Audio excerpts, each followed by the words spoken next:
will tell you probably the biggest tool is just a person, a neighbor, a friend, a parishioner, a community member, a teacher, an administrator, a person to say, are you okay? And what do you need? And I love what really touched me before I introduced Gaggle at this very large conference almost a year ago. What really touched me about that was it was an administrator who was a big part of that, doing their job, doing it well. It really goes to the heart of saving this child because somebody took the time to care. And Gaggle afforded that opportunity. There are many other tools and ways. There's no one right way. As long as you're doing something, you're making a difference. But not doing something or saying that has not happened. It had not happened in our district. This isn't something that happens every year.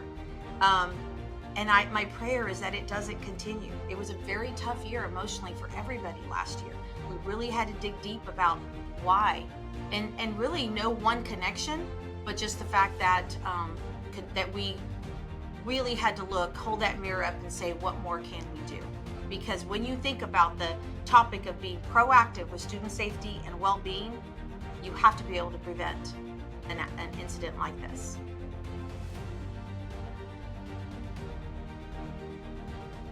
Hello, and welcome to the first inaugural episode of Leaders Saving Lives. This podcast is sponsored by Gaggle and meets with K-12 district leaders to talk about innovative strategies around providing safety to their students.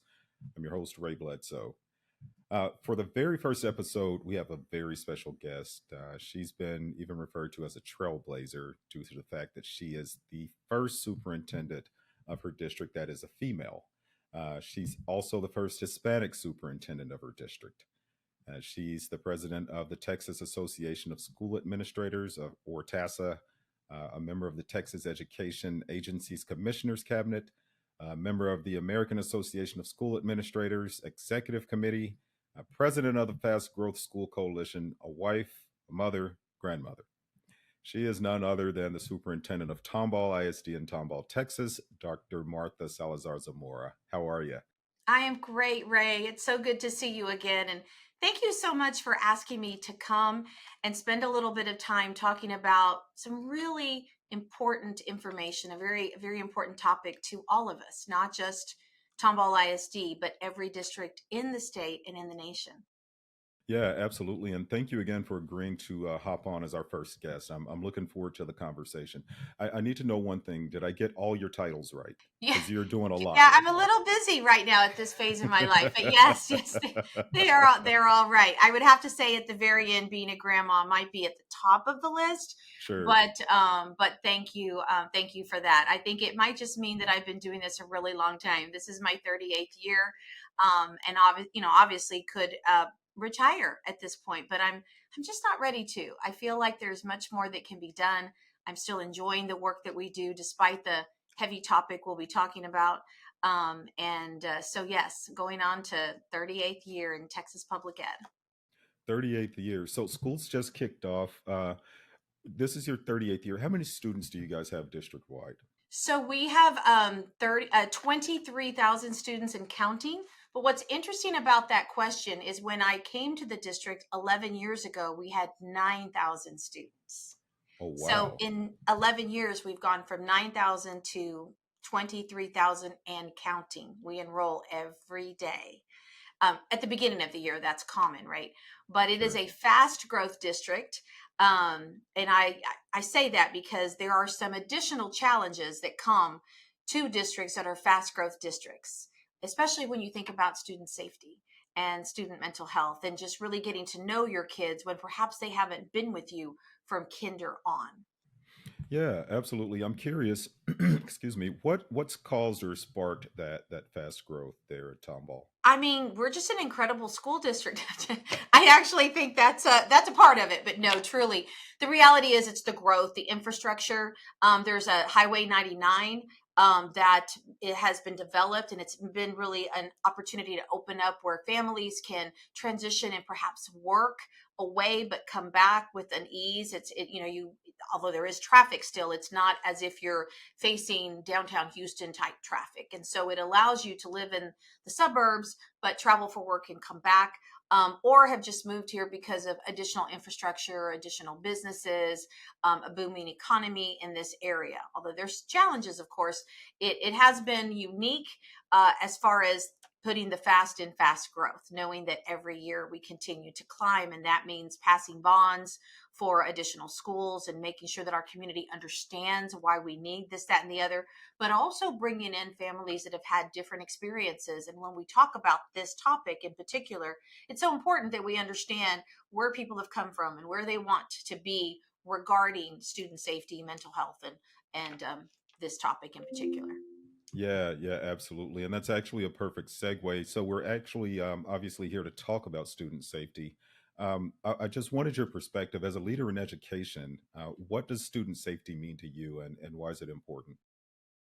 Well, there's a lot of things that we do that are important, right? Obviously, teaching and learning is the heart of what we do in education. But if a child doesn't feel safe, isn't feeling comfortable in their environment, if even a staff member doesn't feel safe, they can't teach well and they can't learn well in any environment. Safety is it's important for any person to feel safe. We can do a number of things to harden the environment, right? To ensure that we have things in place to make people safe. But again, we know there are many challenges. We put ballistic film on our windows and on our doors. We have the vestibules for entrance. We have the fob entrances. We have in 2019, Tomball ISD had 5 school resource officers for the entire district.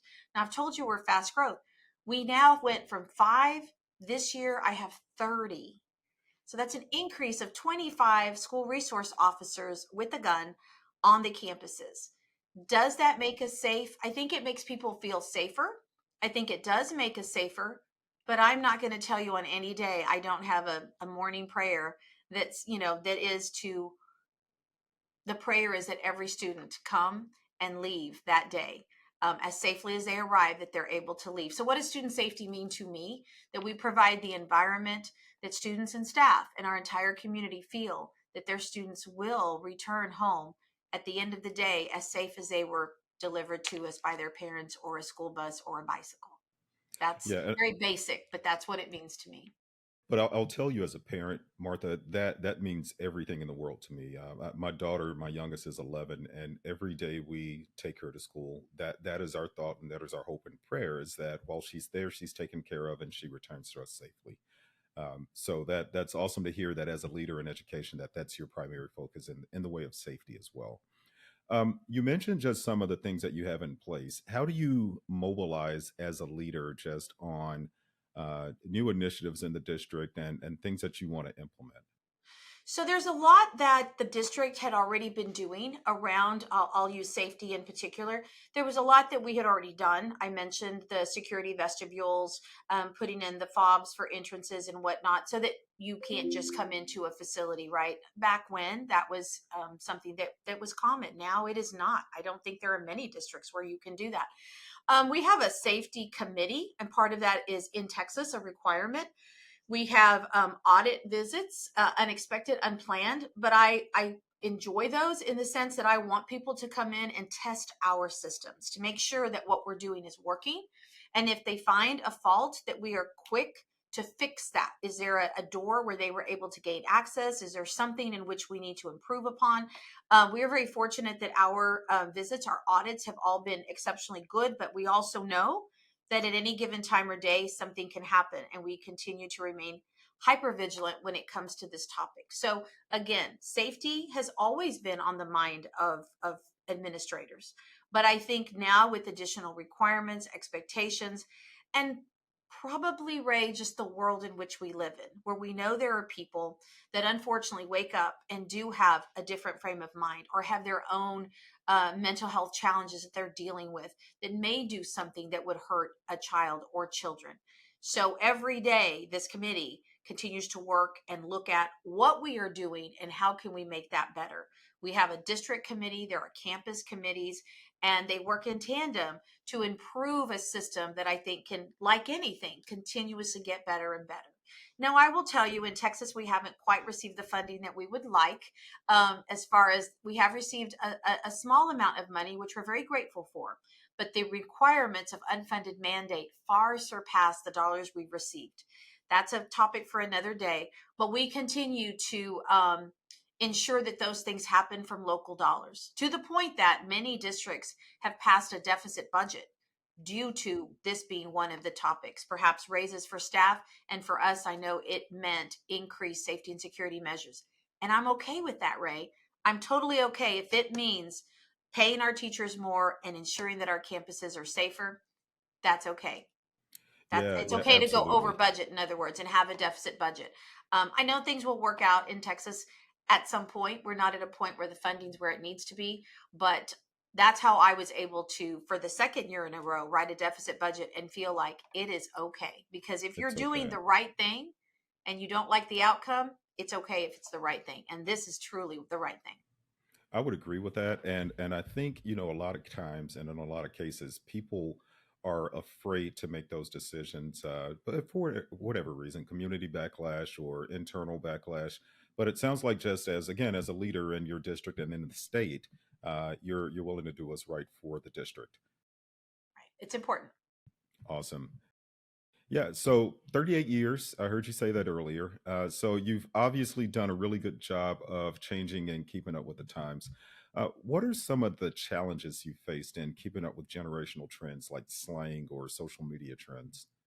So, a lot of things change. At one point, this device, was considered something that you couldn't use in school.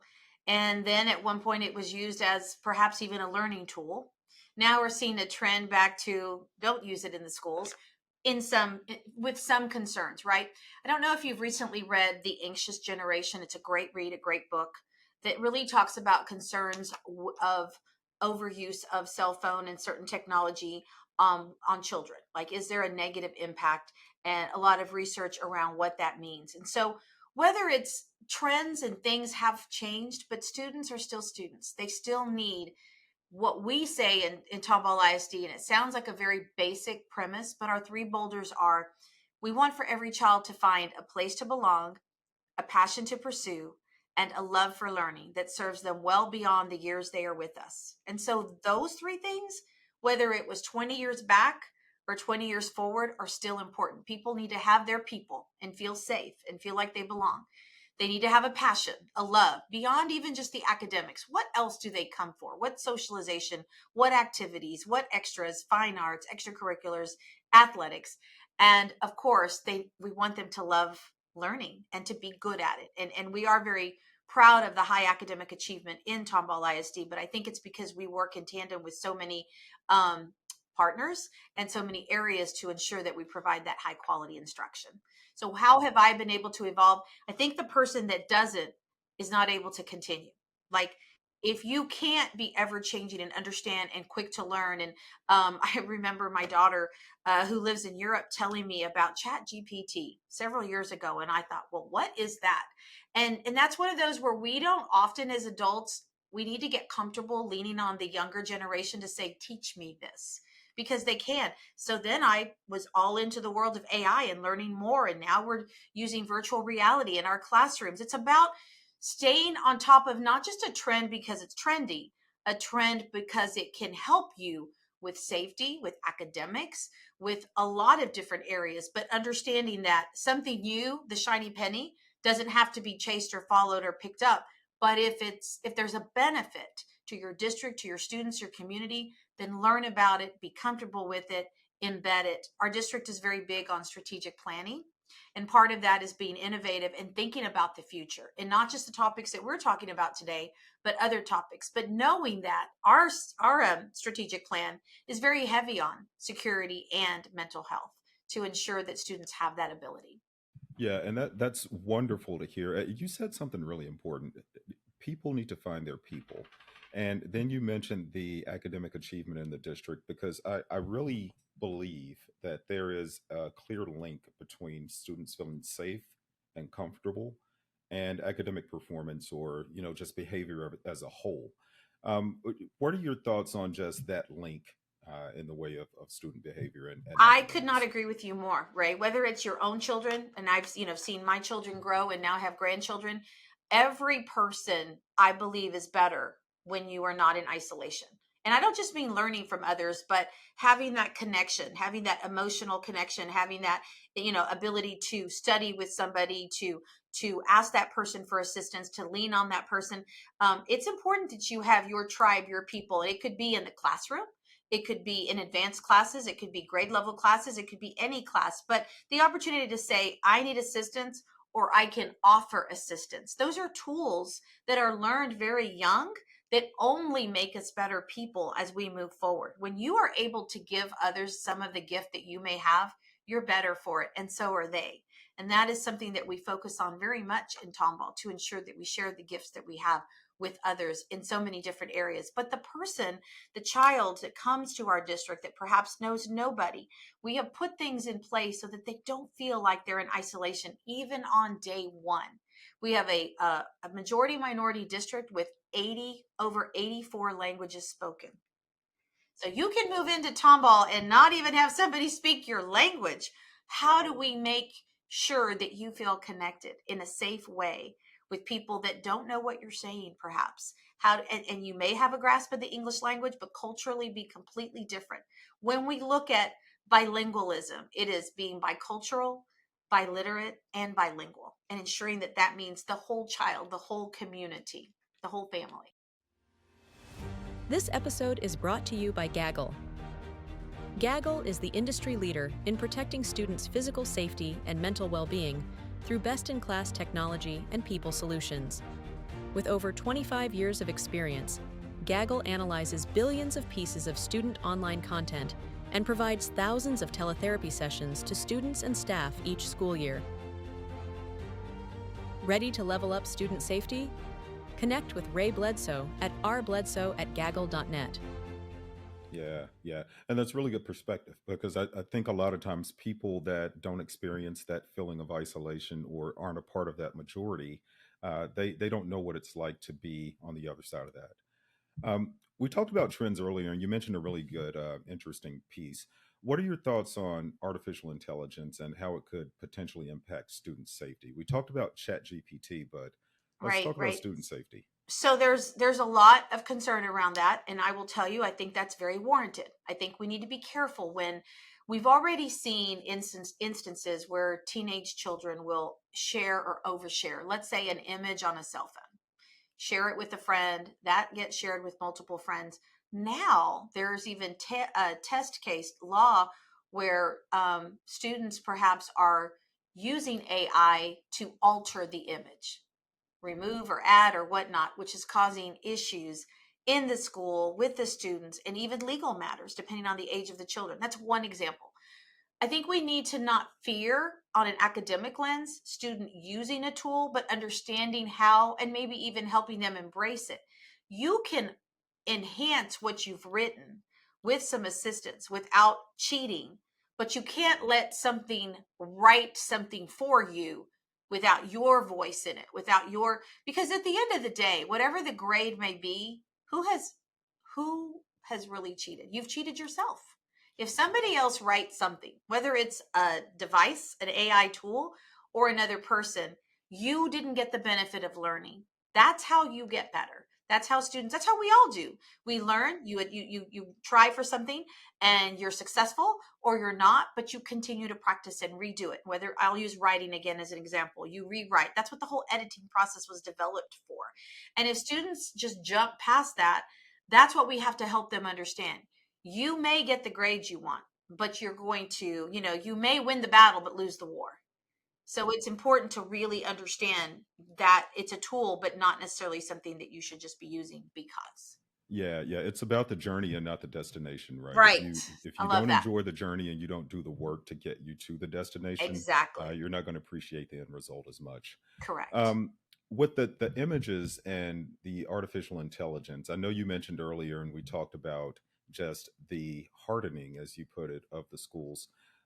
What are you doing in the way of digital security and safety to monitor your student issued books or Chromebooks. I don't know if you use Chromebooks or not, We but do student issued use Chromebooks. devices. We pretty much use everything, Apple, Chromebooks. So books themselves, that's become a very hot topic throughout the nation as well. And we have a really good process and procedure in which we review. Like, let's say that a book, it could be a book online, it could be an actual hard book. And what we'll do is if somebody, a parent or even a student or a staff member brings a book to concern, then it goes to review. It's read by multiple individuals. And then there's a committee that decides, is this book at the appropriate level? Because sometimes the content of the book isn't something that students shouldn't learn, but perhaps they shouldn't learn it at that grade. At that point. So perhaps sixth graders, seventh graders shouldn't be reading this, but it would be appropriate for ninth or 10th. We found that to be the case. Sometimes we'll find that it's appropriate content at the appropriate time, so the book stays in place. Or we have found in rare occasions, but we have found where a book does not belong. And then we have a process for that too, where we're just not comfortable with this content at any level, at any grade. And so that's one thing when you're looking at the book itself. Now, we know that there is a lot of beauty with the internet and technology, Chromebook, Apple, that we do have filters. Within our district, there are the guidelines and restrictions of what we put in place of what students can access.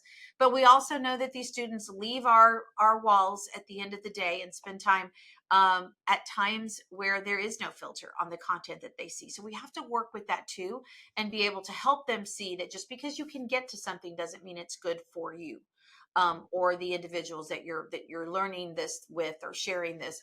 At school, we talk a lot about digital citizenship and the importance of not accessing things or not doing something. We certainly don't want students that are hacking into something or doing something. We're impressed if you're able to do that, right? That's a skill, but let's use that skill for good in the future and help you understand that perhaps I can help you in the future with employment, with the job you have, but not a tool that you would use to alter a grade or do something that you've seen that in the media. There's a lot of safety around the inappropriate use of technology that we want to warn our students of.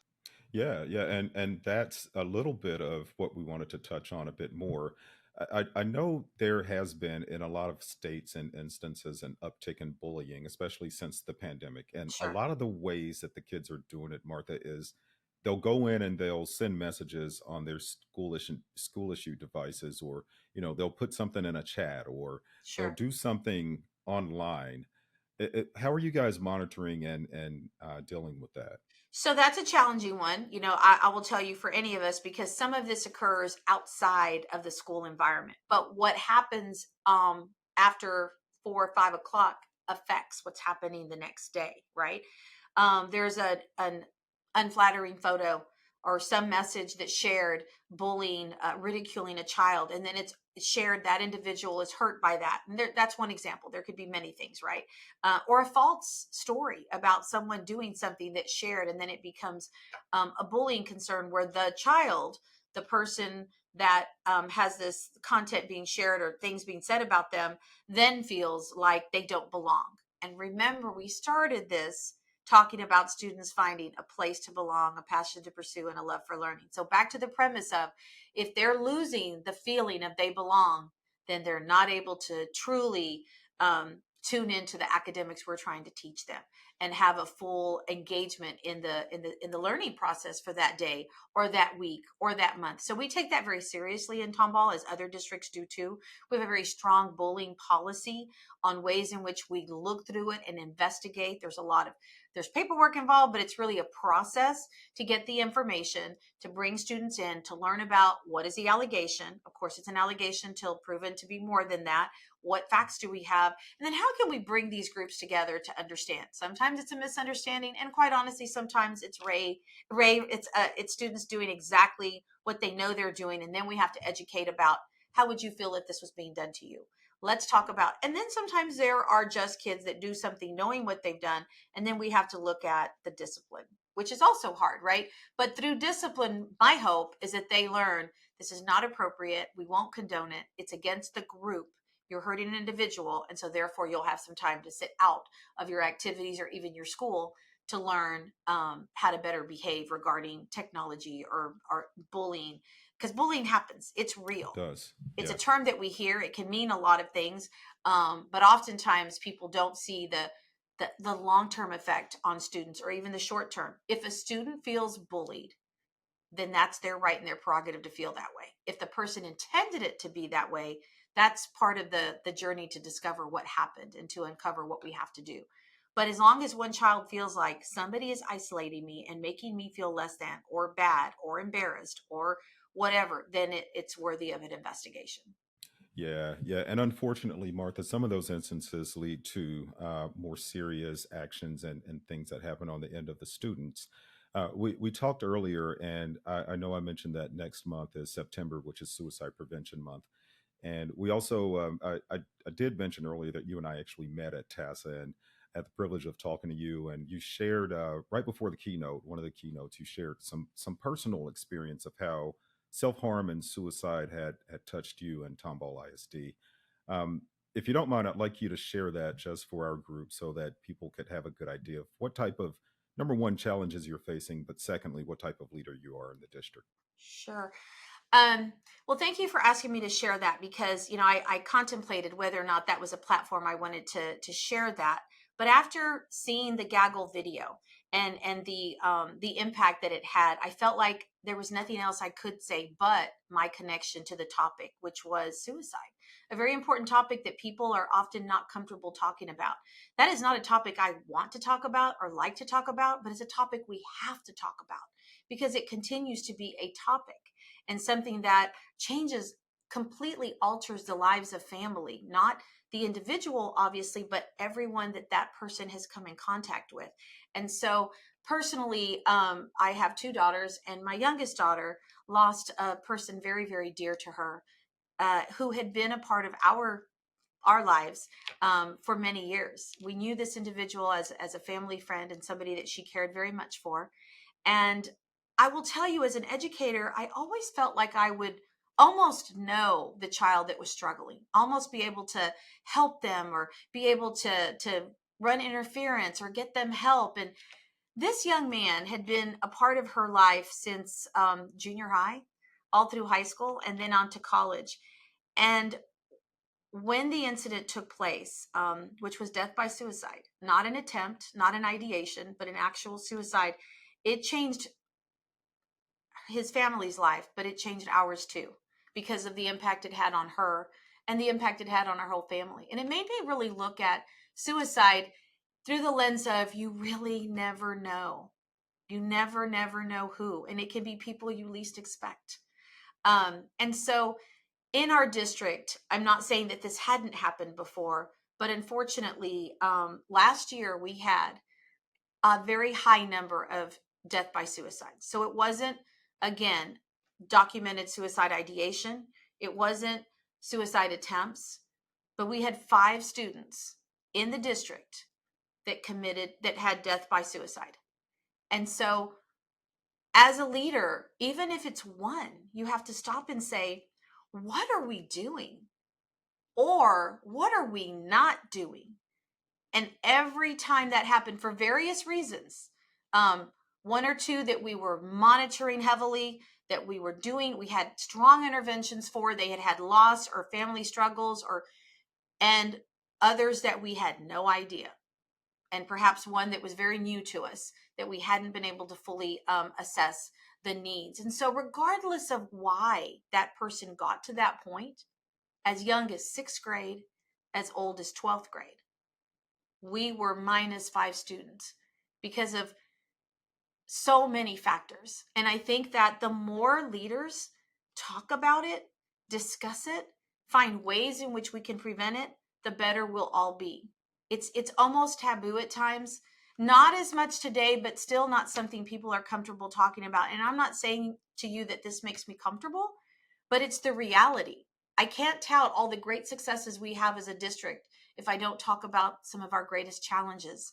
And this is certainly our greatest challenge, or was last year, and may continue to be. Thankfully, we put into place, as I was the superintendent of the year for the state of Texas, I was awarded $5,000. And although that's not a lot of money, it's money to put into something. And that entire check went to Hope Squad, which is again another tool for our district to be able to look at ways in which we can prevent and help students before. I understand and saw the video that Gaggle produced and know that districts can also utilize what Gaggle has to really, really, even if we prevent one student death, it's worth everything. That's all, multiple for sure, but even one, because to that family, to that district, to that community, that one child matters. Every child matters. All 23,000 of them. Yeah, and thank you for sharing that. I do really think it's important that people get an understanding that a lot of times in instances of suicide, there are no signs. To your point, I I also know though that through your research and just through the experiences that you guys have had, that you've looked into some of the signs and symptoms and things that could be perceived as a predecessor to a student or person committing suicide. What are some of those things that you uncovered? So there's many things you might look at. Has the family experienced a significant loss? Have they had a parent die of cancer? Is the family going through some hardships? And we know, after COVID, there are many families that are facing financial challenges. Have parents lost their jobs? Have they lost their homes? Are they homeless? Are they feeling a sense of disparity? Sadly, at a certain age, these children feel like that one girlfriend, that one boyfriend is their forever love, and they don't see past that. And so we've seen situations where they feel as if they can't go on because they've lost this one person that perhaps they haven't even known very long, but that person meant so much to them. So really helping them have those coping skills and recognize that life will go on and you will love many times over, right? Really looking at perhaps the typical, perhaps grades dropping, some alcohol or drug use or abuse that wasn't there before, even things that they put on their social media, monitoring, what is being typed. Is it turning dark? Are they referencing things or idolizing perhaps people that have taken their lives? It's kind of that whole approach, and really training our staff and now other students to be able to speak up and talk about, I'm concerned about somebody. And it may be completely unwarranted, but that's okay. That just means that person is getting a little bit more attention based on something that they've done that's made somebody feel there's a concern. There are so many signs when you start to really put them together. There's not always just one in isolation. Obviously, there's somebody who talks about it. My family would be better off if I wasn't here. I would be better off. I'm not happy. Somebody that's disconnected with life and doesn't feel like they have that place to belong again that I keep referencing. We want to make sure that every child sees their place is right here and important, right here on this earth until another decision is made for their departure and not by them. And not by them. That's a really really good way to tie that up. You said something earlier that I agree with. You said that a lot of leaders in the space. I'm paraphrasing here, but you want to be proactive versus reactive, and we talk about that a lot here at Gaggle too. Just about the importance of getting to the root of the challenges that students may face before it gets to a situation where it's too late to do that. Uh, Through our therapy component, we try to do that on the front end, or once we identify challenges and behavioral issues or things like that, we bring in therapists to say, hey, we've got the gaggle therapy option as well. We want to look at what's causing these challenges or the root. How do you support your students in the district from that perspective? So we have a very strong multi-tiered level of support for students, emotional backpacks, online modules. We also have tele-counseling, telehealth opportunities, counselors support KAIS workers, counselors, and social emotional counselors as well. So a lot of layers of support because this is something that we believe is so very important. But I will tell you, probably the biggest tool is just a person, a neighbor, a friend, a parishioner, a community member, a teacher, an administrator, a person to say, "Are you okay? And what do you need?" And I love what really touched me before I introduced Gaggle at this very large conference almost a year ago. Um, what really touched me about that was it was an administrator who was a big part of that, doing their job, doing it well, and I know the listeners perhaps have not been able to see this video, but it really goes to the heart of saving this child because somebody took the time to care. And Gaggle afforded that opportunity. There are many other tools and ways. There's no one right way. As long as you're doing something, you're making a difference. But not doing something or saying that has not happened. It had not happened in our district. This isn't something that happens every year. And my prayer is that it doesn't continue. It was a very tough year emotionally for everybody last year. We really had to dig deep about why, and really no one connection, but just the fact that that we really had to hold that mirror up and say, what more can we do? Because when you think about the topic of being proactive with student safety and well-being, you have to be able to prevent an incident like this. That's right. Proactive versus reactive. On that front, what are some of your bigger initiatives that you have for the upcoming school year? So we have a Tomball Innovation Center, and I'm super proud of the work that we're connecting students to, finding their place to belong through career and technical education. And we now offer drone simulators, cybersecurity, legal services, law enforcement. Our legal services actually brings in judges where our students are able to participate in an actual court proceeding and be part of that, which is awesome. And this past year, and now moving into this year, we're in our second year of aviation, where students that are interested in becoming pilots are able to learn how to get the hours needed through simulators and actual building a plane. So we have aviation mechanics, which is one pathway, and aviation actual pilot pathway also. And so really looking at not your traditional, which are still fabulous, the traditional career and technical education pathways, but adding graphic design and adding things that are important for the ever-changing world we live in. So that, I think that's something I'm excited about. And obviously, I'm still looking at a Texas hub for artificial intelligence and virtual reality after visiting Arizona State University and their DreamWorks project. And so really just being able to provide not just a high quality student experience, but also tools in which they can take into their next career, college career, or military experience beyond the Tomball ISD experience. Yeah, and that sounds like you're well on your way to doing that. It sounds like your students are going to be well equipped for the future with all the great things that you guys have going on. That's the hope, Ray. yeah. No, I've got all the faith in the world in you as a leader and as a trailblazer. I think that's all of our time for today, but Okay. I look forward to our next conversation, and thank you everybody for joining us on Leaders Saving Lives. Until next time, stay informed and stay safe. Thank you. Thank you for listening. If you found this conversation valuable, please consider leaving a review on your favorite podcast platform. It helps others discover the show and supports our mission. Don't forget to subscribe so you never miss an episode. We'll see you next time on Leaders Saving Lives.